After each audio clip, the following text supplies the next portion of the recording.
hope you guys are enjoying your day just like I'm enjoying mine. Thanks for coming back to Hewitt's Helpful Garage, checking out my content, like and subscribe, comment. Today we're going to do it a little bit different. I'm just going to kind of talk over the video as it plays and explain to you what I'm doing, how I'm doing it, and what I'm using to do it. So today we're changing the front brakes and rotors on a 2006 Chrysler Town and Country. These guys were worn slam out, so get ready to see that.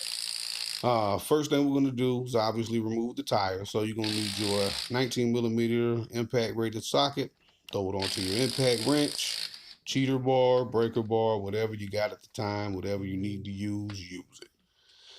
All right. Now, when you're putting away your lug nuts, make sure you keep them all together. You started with 5, you're going to end with 5. All right. No extra pieces. Let's get into it. Move your wheel.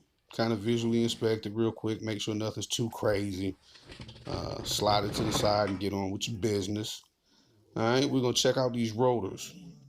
Now, we want these rotors to be real smooth. We want that pad to make contact fully with the rotor so that we can get efficient braking power when we need it. So if you got rotors like this, if you take a look at this, the pads, there's no pad between that piston and that rotor. Just a little bit of pad. Not enough to be safe. If you take a look at these rotors, they're wavy, they're scored, they're, just all around in bad shape. It's been a long time since they've been touched, so we're going to change that today. Give it a little bit of love. Ooh, that one's real bad. So if you can't get new rotors, you can do what they call turning them or cutting them. You take them to your parts place, O'Reilly's does it, and it's like $10, and they'll just smooth it back out if there's enough, clearance to do that. There's supposed to be a locking mechanism right there. You'll see that later on when I go to put everything back together. And right now, we're removing the caliper pins. These mount the caliper to the bracket. These guys sometimes are a little finicky. They don't want to come out of their house all the time. So often you may have to grab pliers and kind of pull on them as you're, spinning them out. Or if you can find a way to wedge a flathead screwdriver in there, you can kind of wedge them out of their place. These, you want to make sure you grease these up when you go back to put things together.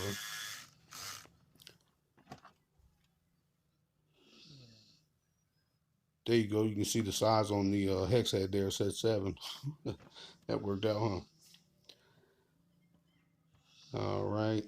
Now, you're always going to break these free with a hand tool. You're not going to use, this Milwaukee 3/8 drive socket wrench. It's not going to break it loose. It's just going to kind of make it quicker once it is loose.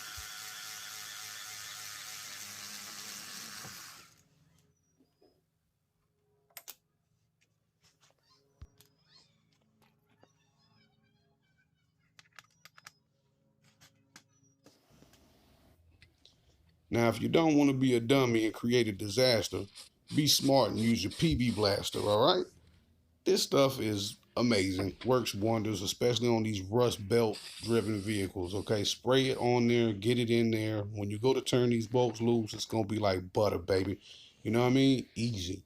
Make sure you're hanging your caliper up, suspend it with a bungee cord or a wire or a clothes hanger or something. Don't let that thing hang, man. You're going to break it. All right.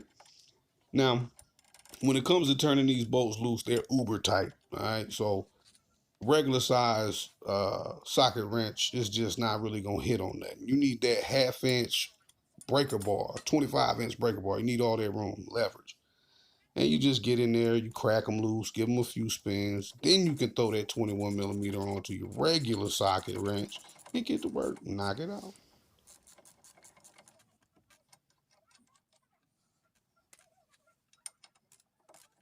Make sure you keep up with your bolts. You don't want to lose those guys. And now remember, when you reinsert these guys, there's going to be a torque specification.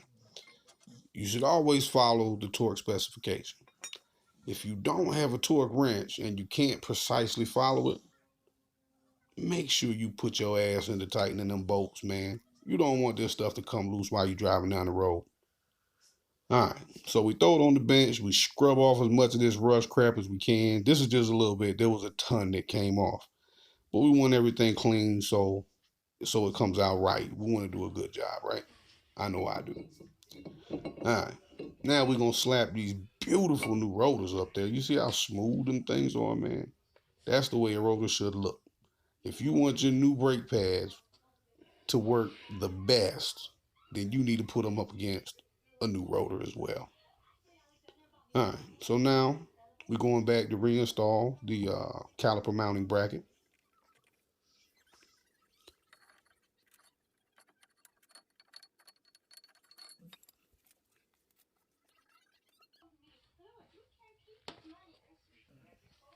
Sorry, I just had to get up and go get my thread lock. This is another good idea. If you're not torquing your bolts down to specification, throw a little bit of blue thread lock up there. And when I say a little bit, I mean less than what I use because I just dumped it all up there. So I'm sorry for that. Hate away. All right. Anyways, this is a good idea when you're using bolts that, go through a lot of vibration, like a suspension component. This Loctite is just going to, give you a little bit of extra reassurance that that bolt is not going to vibrate and shake its way loose and, be catastrophic. So it doesn't hurt to use that. The blue stuff is medium strength. It's going to hold tight, but it's not going to be so tight you can't do the job again. Good idea to use it. Don't be afraid of it.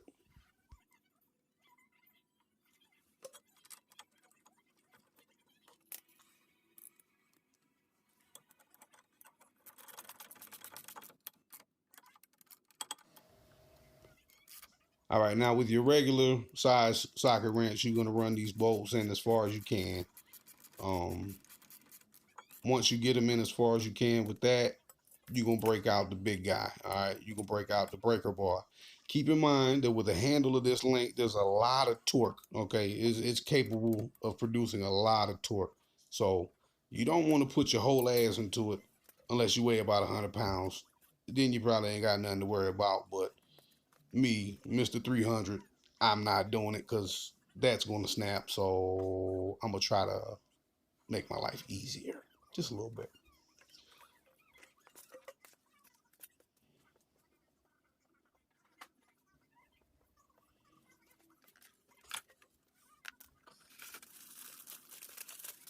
Now, what I'm getting ready to show you is the pads, old pad and new pad. Look at that, man. Look how thick that new pad is up top. That guy on the bottom, man, it didn't have nothing left in it. It was grinding metal against metal. And you could feel it and you could hear it. Now here, it's a little bit out of place. That's why you don't see the shiny new caliper on there. Not caliper, the shiny new rotor and the caliper bracket. They're not installed. This is a little bit out of order. Anyways, when you're compressing that piston, they sell tools like this, and they work pretty good. They really do.